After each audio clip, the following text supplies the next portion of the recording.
In less than a year, the Filipino electorate will once again go to the polling precincts and cast their votes to elect a fresh set of public officials that will steer the direction of our nation in the years to come.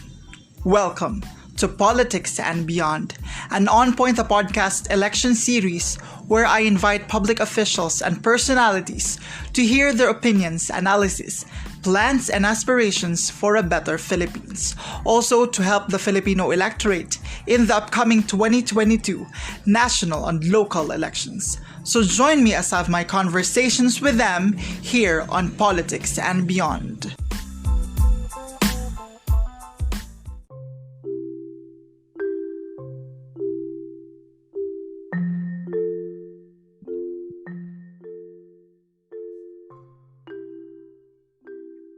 So, Prof Gerardo Eusebio, thank you so much for saying yes to this conversation and welcome to Politics and Beyond, where I invite personalities to hear your expertise, your analysis, your thoughts on issues pertaining to our what's happening in our the Philippine politics. And alam niyo naman, over the weekend, masyadong maraming nangyari with all the substitutions, withdrawals, and among other things. So, my first question to you, Prof, is that what are your thoughts on this? What are your thoughts on the withdrawals, the substitutions, and all this? I call it usually this as drama or circus that transpired over the weekend. Yes, it could be confusing.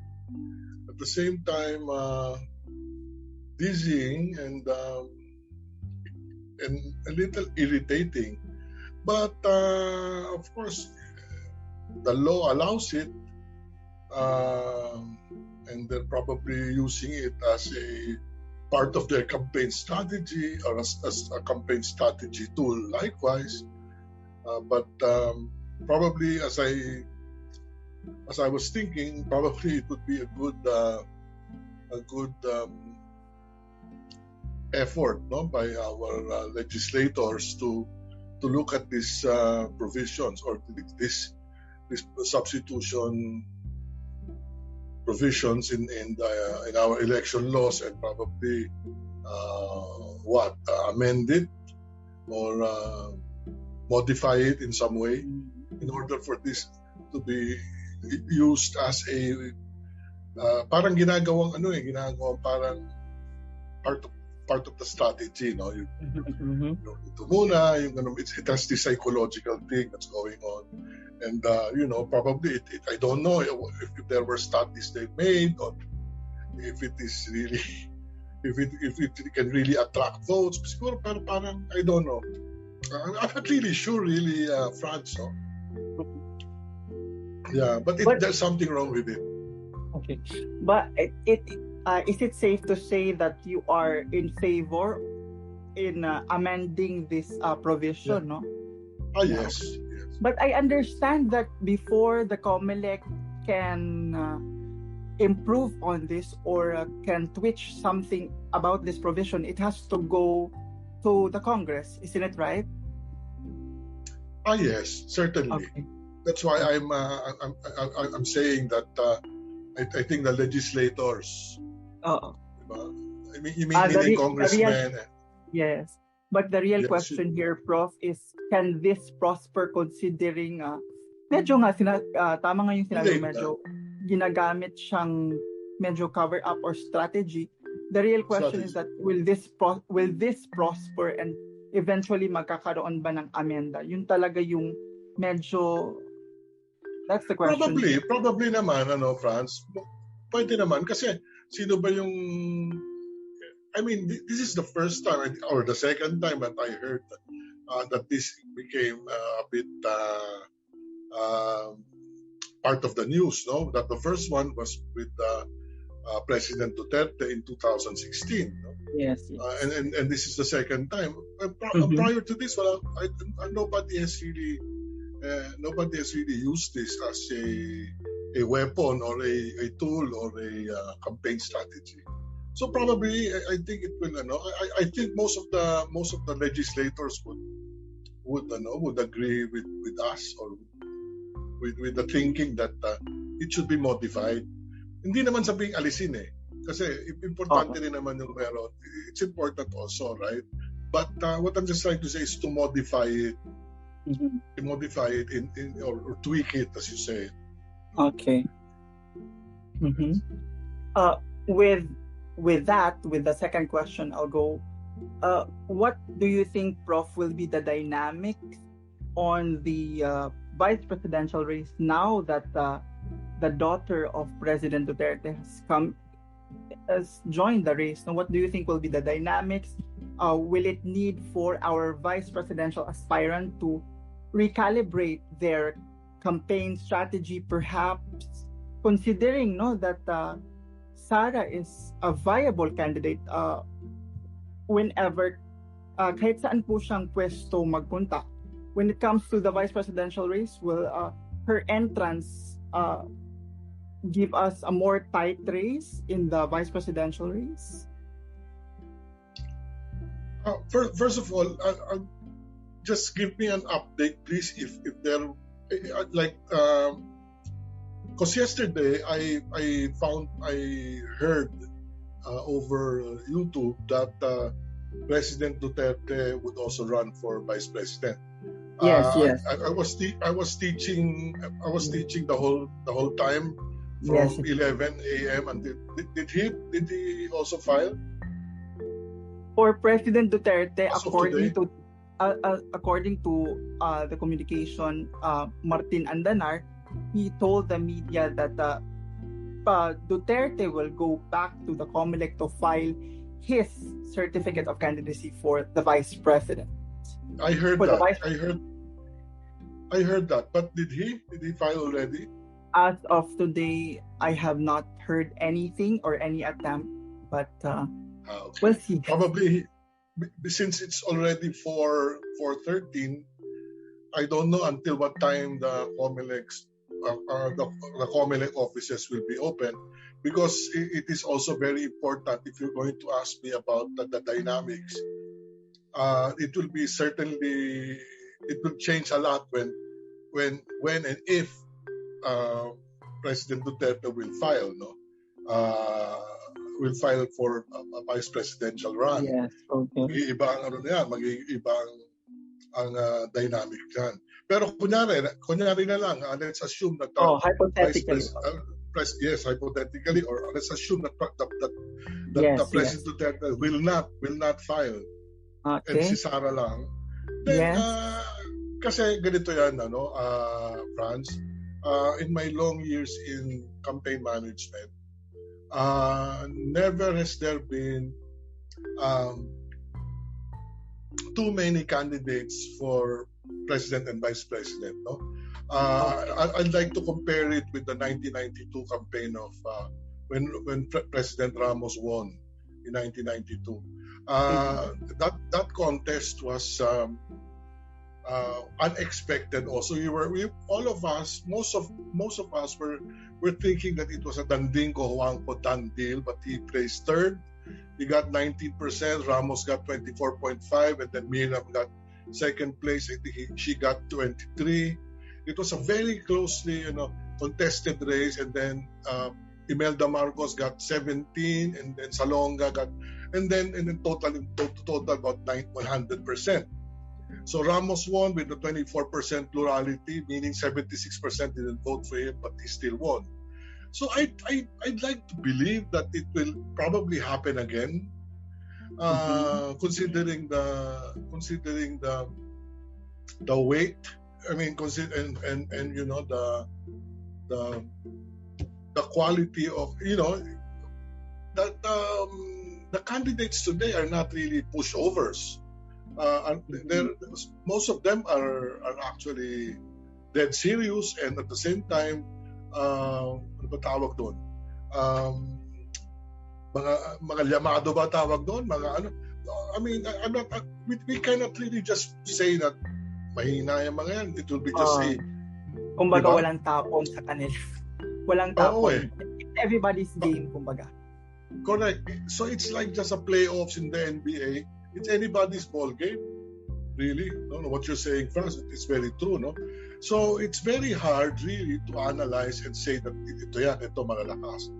I think, Franz, I could make we could probably deduce that the Bongbong Marcos Sara combination is strong, but then we have not really ascertained if the president will also run as vice president. That's another matter, no? That's another matter. But kung hindi tatakbo si Pangulo, then Tito Soto naman ang makakalaban ni Sara sa vice. So, para sa akin, si Tito ang pinakamalakas sa vice. Hindi push over yan, no? Si Atienza medyo mahina yan, palagay ko. And probably Kiko Pangilinan, hindi masyado. I don't know if Sharon can do it, if Sharon can sing with him or something like that. Yes. Really don't know. Pero matunog talaga dyan si Sara, syempre, no? And Tito Soto. Yan ang para bang kumbaga sa fearless forecast ko ngayon. But it will drastically change if the president will run. If the president will run tonight, or syempre may followers pa naman yan, may following pa yan, no? And then iba rin yung Duterte na tatakbo. Although dalawa sila, we really don't know, no? We really don't know. I don't know about Willie Ong.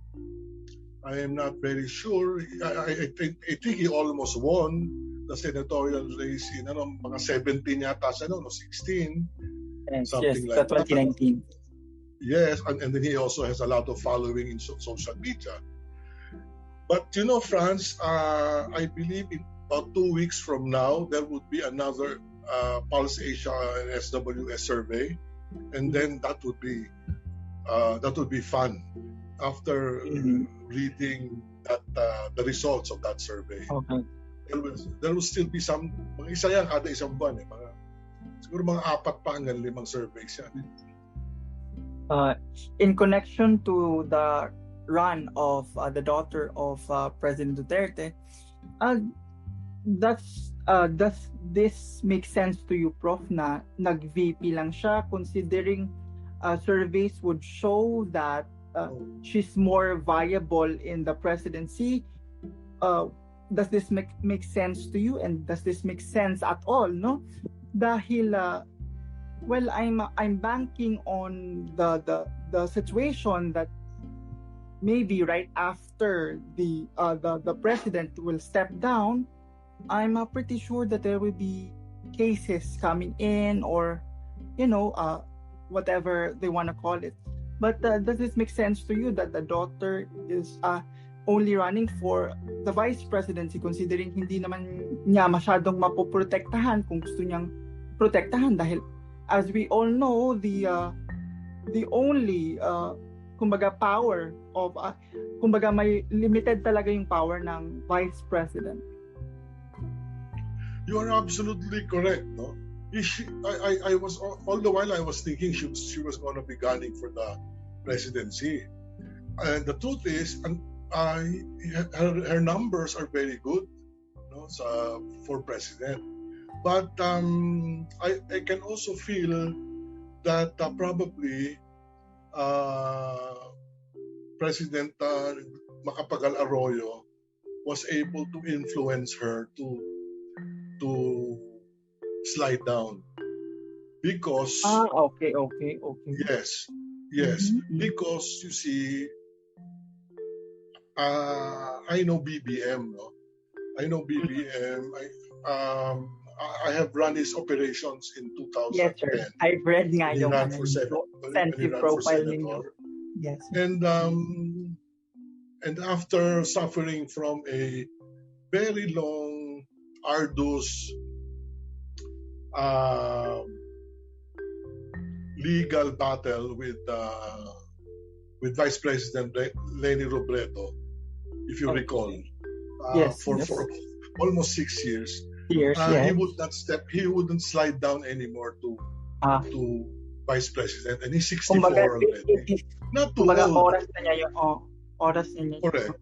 64 na rin si BBM 64 na. And probably he wouldn't anymore slide down. So I really don't know if what they've been talking about, if if after that meeting of sorts, Sarah perhaps was persuaded by GMA to slide down. Anyway, she's still young, and why not the vice president? Maybe she can get a good cabinet position, and these things could be probably offered to her, and that's not far off, no? Because these things happen really, di ba? Yung mga tawag nating concessions and things like that. So that's what I thought happened. But of course, I don't know if it's true, but I read in Twitter that the president, Digong, he was blaming BBM and GMA or BBM, actually. He said, sila lang ang nagpilit kay Sara niyan, or parang he was saying, I think something to that effect, that they were sort of saying that they lured Sara into accepting the vice presidency. And that's what I read. But that's true. No, what you said is true. No?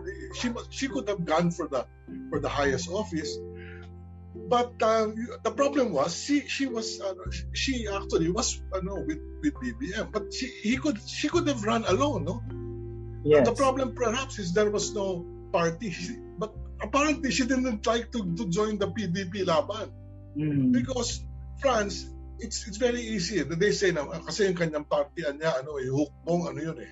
It's a regional party. Yes. But the PDP laban, it will just take you maybe 5 minutes vote taking, and then you can run already for president. But she probably didn't like the people there. We don't know. Yes. We don't know. And probably she's stubborn also, maybe her personality. With that, who do you think among the presidentiables will benefit na parang who do you think will benefit na parang hindi tumakbo si presidential daughter Sara Duterte? Who do you think will benefit from that, considering na hindi siya tumakbo to the highest position? And dahil alam naman natin talaga nung preferential surveys, mataas yung kanyang number. So considering na nag-VP na lang siya, who do you think will benefit, Prof, among the presidential candidates sa hindi niya pagtakbo sa pagka-presidente? Si BBM. Certainly he will benefit. Because kasi parang masusuli or kumbaga hindi mahati. At the same time, he will benefit also because Sara could add up to his votes. Because as they say, their partnership is made in heaven, so to speak, made in heaven. Tawag.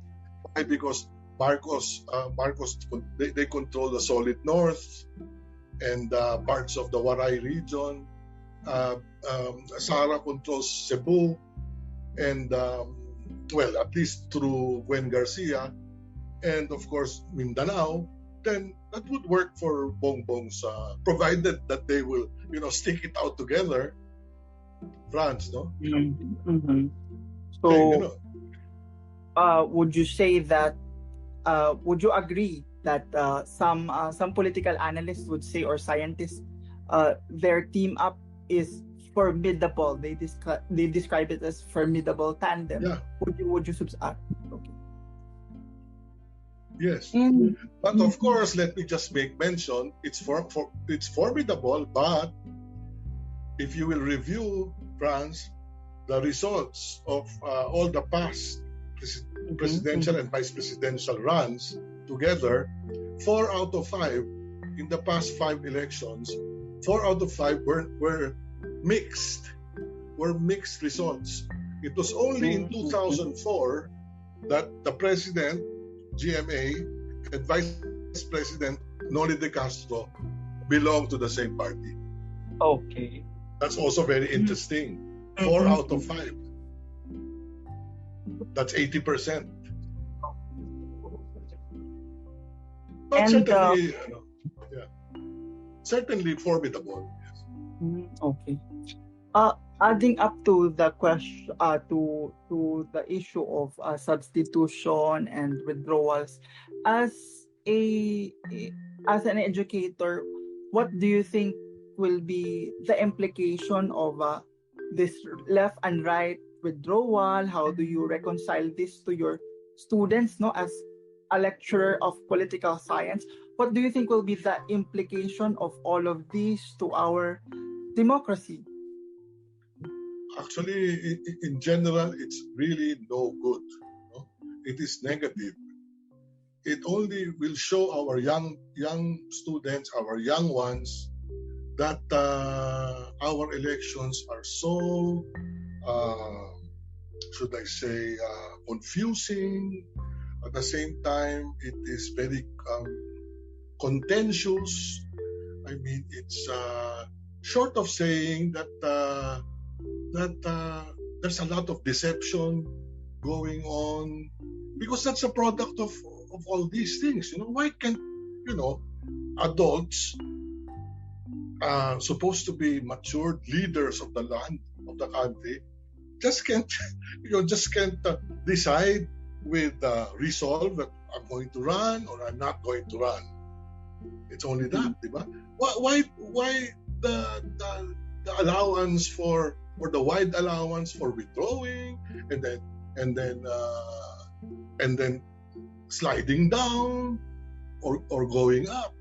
I mean, so it will give a wrong impression. It's not certainly. It just shows the political instability. It will reflect on, it will actually express wrongfully our political instability and uncertainty. Diba? Sayang ang oras. For my next question, I just want to ask your brief thoughts or comments on the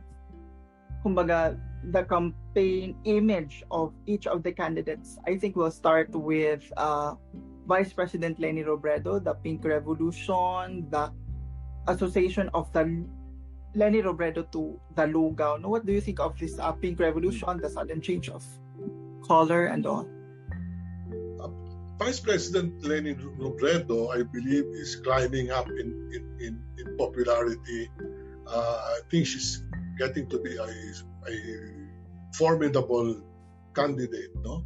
Because when I remembered I was interviewed about a month or two ago, maybe 2 months ago. She was only number 6. She was 6%.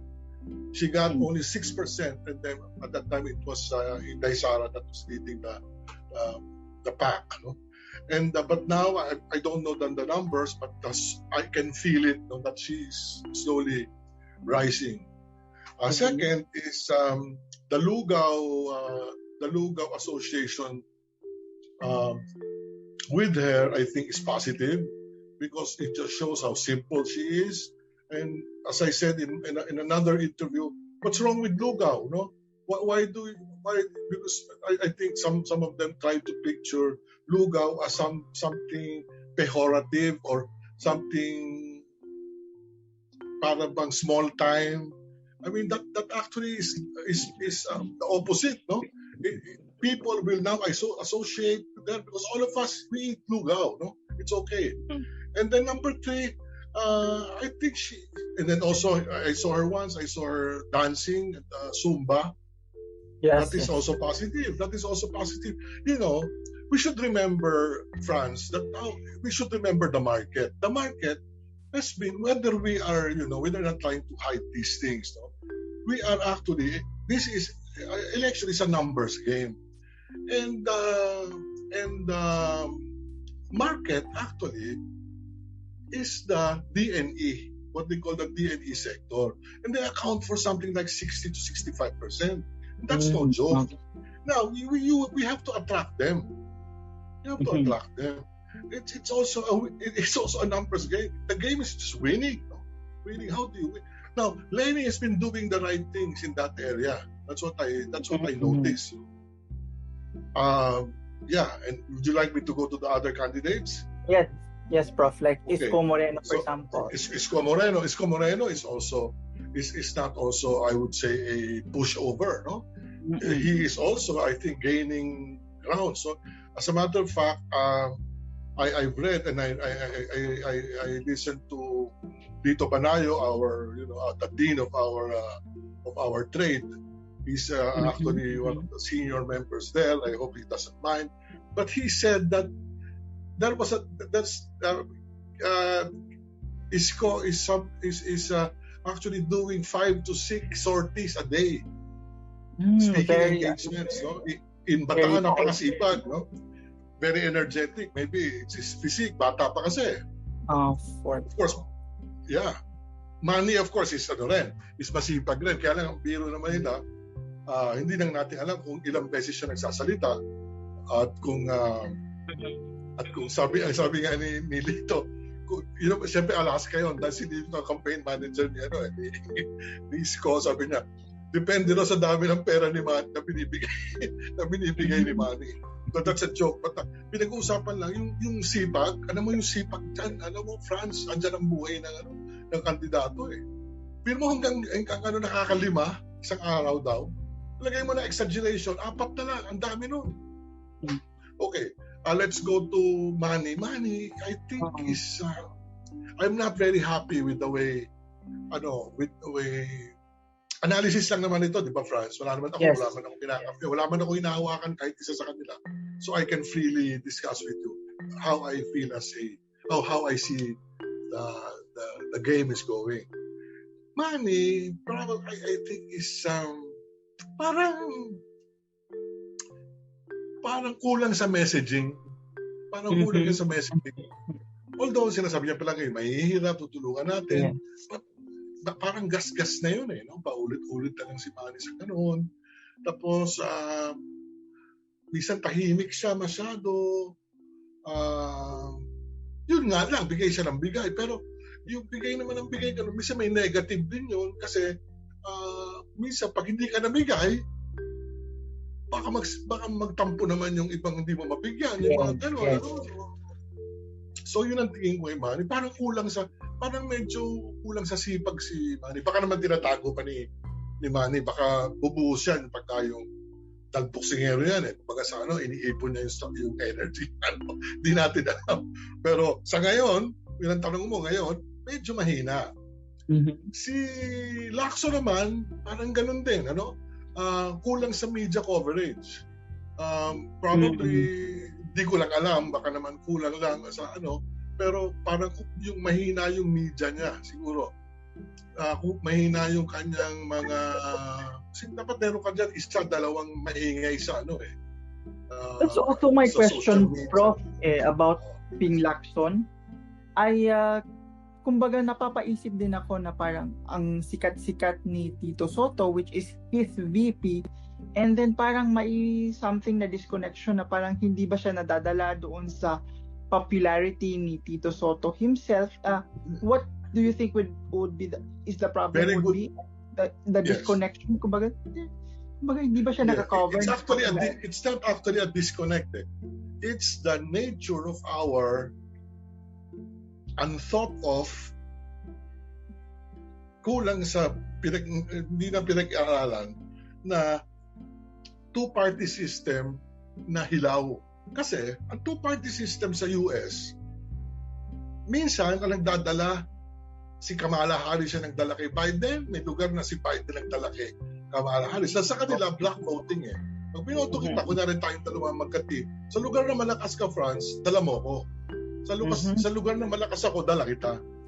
Kaso yung atin, unique, yung sa atin, parang kanya-kanya, di ba? Iba ang boto ng Vice President, iba ang boto ng President. Yes. Sa mga tweet, yung mga gusto ni Soto, sayang, kung style natin style US, dala-dala ni Soto si Ping. But since ang style natin kanya-kanya, hindi madadala ni Soto si Ping. Except yung unless yung botante gusto ko lahat yung dalawa Pero wala namang kandidato, wala namang botanteng ganun na pag binoto, para bang buy one take one, di ba? Kaya nga, yun ang danger nung miski sinasabi kong malakas yung yung Marcos tsaka Sara, hindi rin parang ganun din yun eh. Pwede rin panahon, baka hindi mahila yung isa o isa. Kaya pwede maghiwalay eh. Kata mo na nangyari sa election natin, France, 80% hiwalay. Okay. Yung medyo malalim yun, ha? Oo nga, kasi parang napapaisip din ako na Soto is doing well in the vice presidential race, and how come Ping Lacson is he's doing naman, pero yung paggalaw ng numbers niya hindi siya parang France. Actually, France hindi transferable eh. Non-transferable eh. Para bang yung aking recalling, yung aking ATM, yung aking hindi ko pwedeng pahiram sa'yo eh. Diba? So hindi yung boto ko, boto mo rin eh. See? Kahit pareho kulay natin, kahit pareho tayong partido. To my next question also, what's your thoughts on these common candidates, Prof? Common candidates in a sense na parang yung isang apelido is naandoon sa dalawa o tatlong mga parties. No, what do you think of this? Like, example ni Cheese Escudero, I believe he's in the team of Lenny, the team of What do you think of this common candidates? Is this actually it's how can I say it? It's irritating, it's abhorrent. It's not really, I don't see, because normally if you join, let's say for instance, if I join the camp of, let's say, Vice President Robredo, of course it also shows that I believe, because siya yung timon eh. I believe in her principles. I believe in what she's fighting for. That's why I'm there. But if I will be joining, let's say, three different candidates, what's it? It's yung sinasabi ni Bato na it's a mockery. It's a mockery. Diba? It's a mockery, France, right?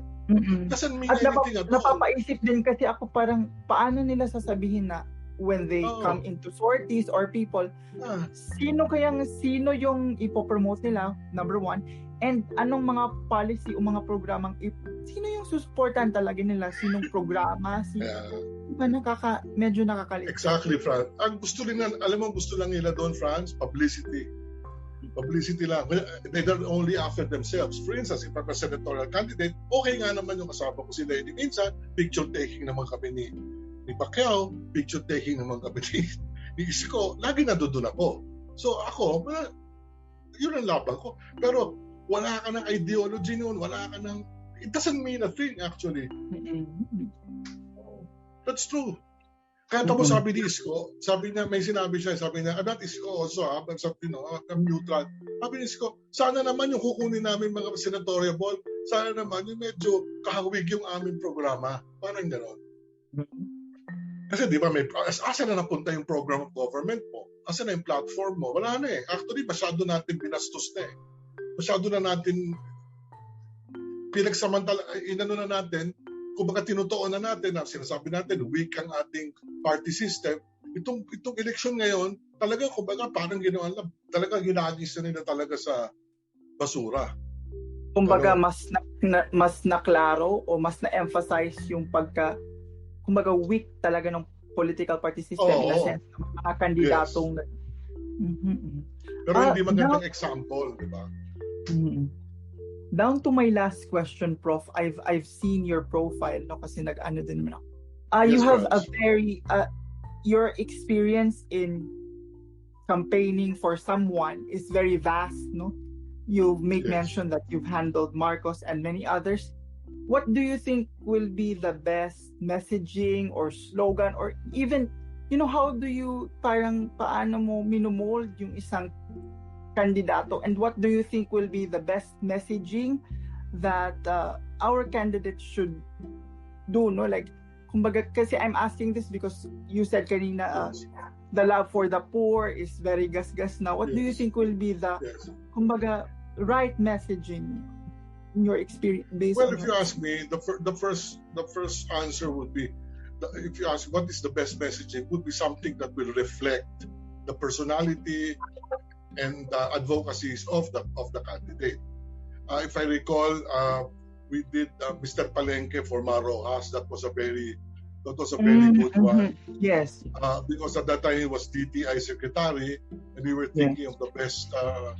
And then, of course, when you're talking about DTI, you're talking about trade, you're talking about market. So, Mr. Palenque, yun ang ginawa namin, no? Mr. Palenque, which fits him sakto dahil trade secretary siya, tapos Mr. Palenque, nagkataon pa noon, merong kanta yung some are serendipity, no? Serendipitious. Like for instance, meron nung kanta si Parokya ni Edgar na Mr. Suave. We got the rights and then we transformed the words through Mike Hanupol. Binago namin to Mr. Palenque. So nagkaroon ng ng malaking effect. Ngayon, if you ask me, well, what message will best reflect you?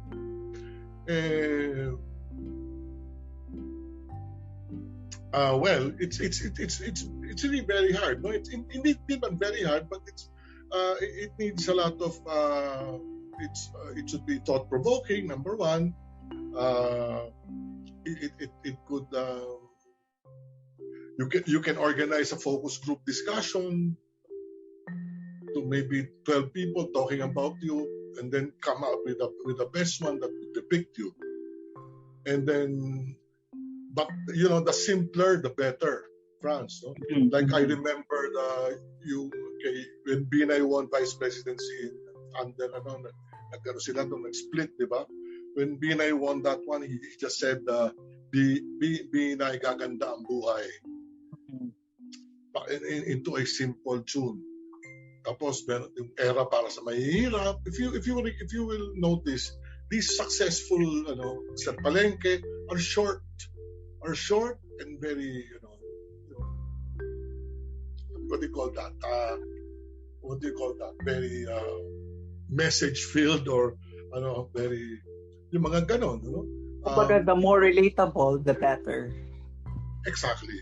And not too many, not too many. Like earlier, I was listening to not earlier, but last night, I came across a YouTube. I'm a fan of YouTube kasi palipat-lipat ako, nadaanan ko yung kay Ellie Buendia, meron siyang ginawa para kay Lenny.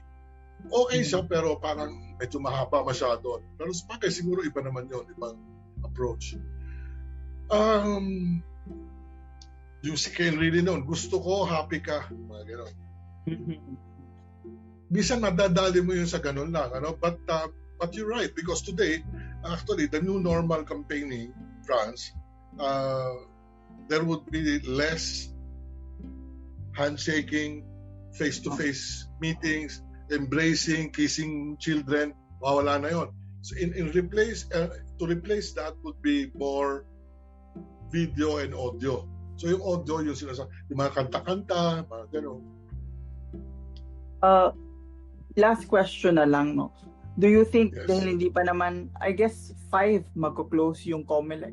Do you think there will be... Yun ang gusto natin malaman. Balitaan mo ako. Do you think there will be a surprise pa, Prof? Considering may lumabas na photo, I don't know from where media, that outfit, may naganap kasing meeting between Duterte, Pacquiao, and all those teams, no? I don't know. It seems to me that, kumbaga, tinatry nilang... Kailan yung meeting, France? Today?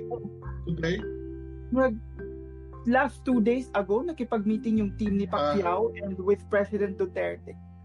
And according to Joey Salceda, when he was interviewed, Pacquiao will make the last surprise on November 15. I don't know, baka they're trying to win Pacquiao na mag-slide down or whatever. Do you think there will be still surprises yet? Kahit na last day na ng substitution and all? That I do not know. But probably, hindi natin alam kung hanggang alas 12 ng mamayang gabi ang ending ng December 15 or ngayong office hours. Hindi natin alam. Kung mamaya pang alas 12 ng gabi, then may mga time pa silang to pull a rabbit out of my hat. No? I don't know. We can only speculate. But if you're talking about Pacquiao, maybe Pacquiao can aalisin si Lito Atienza, tapos papalit si I don't know. I don't think that will happen. That could happen, but it won't. Baka hindi nga makadag. Sabihin mo si President Duterte ang magiging vice instead of Atienza. Something like that. Yes. We don't know. We don't know.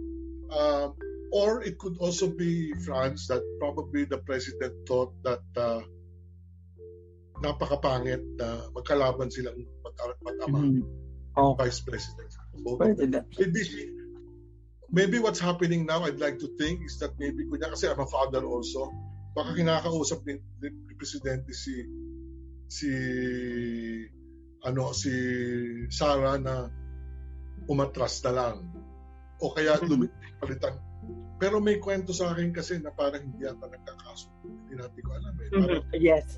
Parang intramural. So, may mga ganun Ang hirap Talagang it's more fun in the Philippines, as they say. Just to end this conversation, Prof, I would like to give you an on-point question. As an educator, an academician, teaching political science to young students, number one question: how do you reconcile all of these confusion, mishaps, or kumbaga hindi masyadong ideal na nangyayari sa ating political institutions? And number two, can you give us 3 characteristics or traits that the Filipino electorate should be looking for in voting for the new set of public officials in the upcoming 2022 national and local elections? Okay, one is, as I told you, maybe our legislators should look at the election laws and try to temper and put in the right perspective that law on substitution, that law on withdrawals, etc. And for that, and maybe shorten the period of if you like to withdraw, or if you like to be substituted, make it maybe a week. Hindi yung from October to November 15. That's a long time, That's weird. That's crazy. So they have to do something about it, because it sends the wrong signals to our students, to our young. They will ask and you cannot answer correctly. Okay. Second is your question on, how's that again, Franz? Your second question? My second question is that how do you reconcile all of this to your young students na parang hindi naman ito yung ideal na nangyayari talaga? How do you explain this na hindi ito yung ideal pero ginagawa ito dahil you said something like hahanapin nila dapat, no? Yes. Sa candidate. Yes. Yes. Yes, I think that was very important. Yes. So that's why I was telling them it's very important that voters should be educated. The problem is, because of our dire poverty, apparently the number of our quality of education has not really risen quite well since alam mo naman, France, na sinasabi ko, no, they have a very difficult time discerning the correct candidate to vote for. They have a very difficult time picking the correct candidate that would actually be guardians and promoters of their future, no? So in other words, that is the message, no? To be more discerning and do not just believe in the promises of politicians. For instance, they will go out of their way in order to, they will move heaven and earth, so to speak, in order to lure you or to woo you, diba?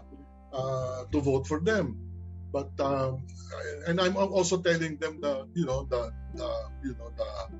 darker side of politics, like corruption. And so they should be educated in these things. No? What's the pork barrel all about? What is this thing called pork barrel? Why are they spending so much money for a, let's say, 80,000 pesos or 70,000, 80,000 pesos a month job, and they're spending maybe 8 million a month? You know what I mean? So, so these things, so their eyes should be open. And of course, we're always praying that our educational system will be improved. Kumbaga I'm still optimistic. Doon talaga magsisimula sa educate the voters and then to allow them to be open-minded and to be critical of the things and the information na nakukuha, especially sa panahon natin na parang fake news is very rampant. Ay, nako, sobra. You said it, Franz. Yun na. So I guess I'll just have to leave it at that. And this has been Fred Joshua Merida. This has been my on-point conversation with Professor Gerardo V. Eusebio here on Politics and Beyond. Sir, salamat.